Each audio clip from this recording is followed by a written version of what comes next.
Kesultanan Ternate. Assalamualaikum warahmatullahi wabarakatuh. Halo semuanya, kami dari kelompok 9. Di sini kami akan membawakan cerita tentang Kesultanan Ternate. Kami yang beranggotakan, saya Devandra Aulia, absen 7. Saya Nawi Nurani Nasution, absen 20. Saya Zainuddin Ali Rahman, absen 36. Selanjutnya, materi yang akan kami bahas yaitu 1. Tahun berdirinya kerajaan. Yang kedua, raja pertama. Yang ketiga, tokoh yang populer. Yang keempat, kemajuan. Dan yang terakhir, kemunduran. Tahun berdirinya kerajaan. Kerajaan atau Kesultanan Ternate terbentuk pada tahun 1257 Masehi. Pada saat itu, kerajaan atau Kesultanan Ternate masih belum menggunakan sistem kesultanan, melainkan dipilih dari 4 momole atau bisa disebut kepala marga atau kampung. Selanjutnya adalah raja pertama dari kerajaan Ternate.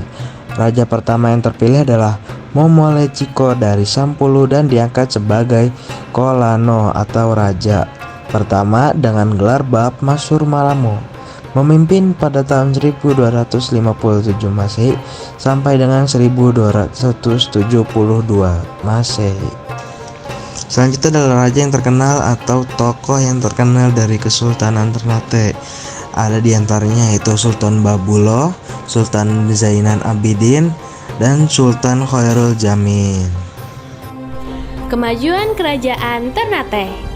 Dimulai dari masuknya Islam ke Kerajaan Ternate pada abad 15 yang mengubah seluruh tatanan Kerajaan Ternate menjadi Kesultanan Ternate di bawah pimpinan Sultan Zainal Abidin yang mengganti gelar Kolano menjadi Sultan, serta para ulama menjadi figur penting kerajaan yang diikuti kerajaan lain di Maluku. Ia juga yang pertama mendirikan madrasah pertama di Ternate sebagai salah satu langkah mendalami Islam. Sultan Zainal juga pernah berguru ke Sunan Giri di Jawa. Namun, pada masa Sultan Bayanullah, datang Portugal yang bertujuan untuk menguasai rempah-rempah dan mendirikan pos dagang. Saat Sultan Bayanullah wafat dengan meninggalkan pewaris yang masih sangat muda, Portugal memanfaatkan ini dengan mengadu domba para pewaris tahta dan membunuhnya. Sempat ada usaha pengusiran juga dari Sultan Khairun, namun berakhir dibunuh juga oleh pihak Portugal. Dan barulah di bawah pimpinan Sultan Babuloh dengan peperangan selama 5 tahun, Portugal pun akhirnya meninggalkan Maluku pada tahun 1575. Di bawah pimpinan Sultan Babuloh, Kesultanan Ternate mencapai puncak kejayaan. Wilayah yang membentang dari Sulawesi Utara di barat sampai Kepulauan Marshall di timur, dan Filipina Selatan di utara dan Kepulauan Nusa Tenggara di selatan. Sultan Babuloh juga dijuluki sebagai penguasa 72 pulau. Kemunduran Kerajaan Ternate. Setelah Sultan Babuloh meninggal, Ternate mulai melemah. Kerajaan Spanyol yang telah bersatu dengan Portugal pada tahun 1580 mencoba menguasai kembali Maluku dengan menyerang Ternate.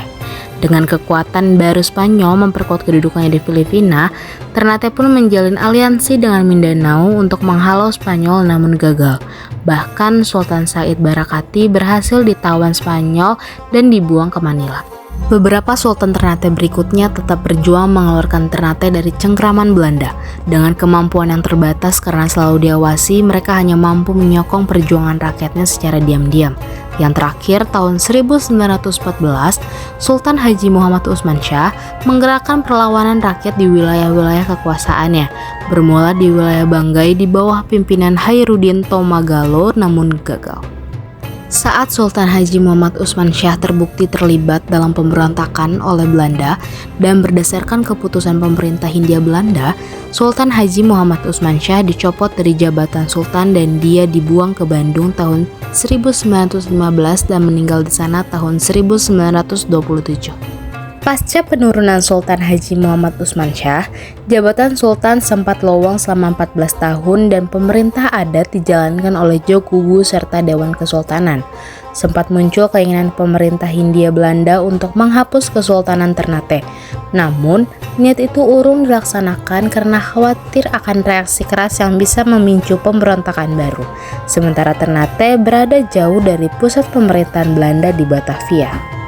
Dalam usianya yang kini memasuki usia ke-750 tahun, Kesultanan Ternate masih tetap bertahan meskipun hanya sebatas simbol budaya.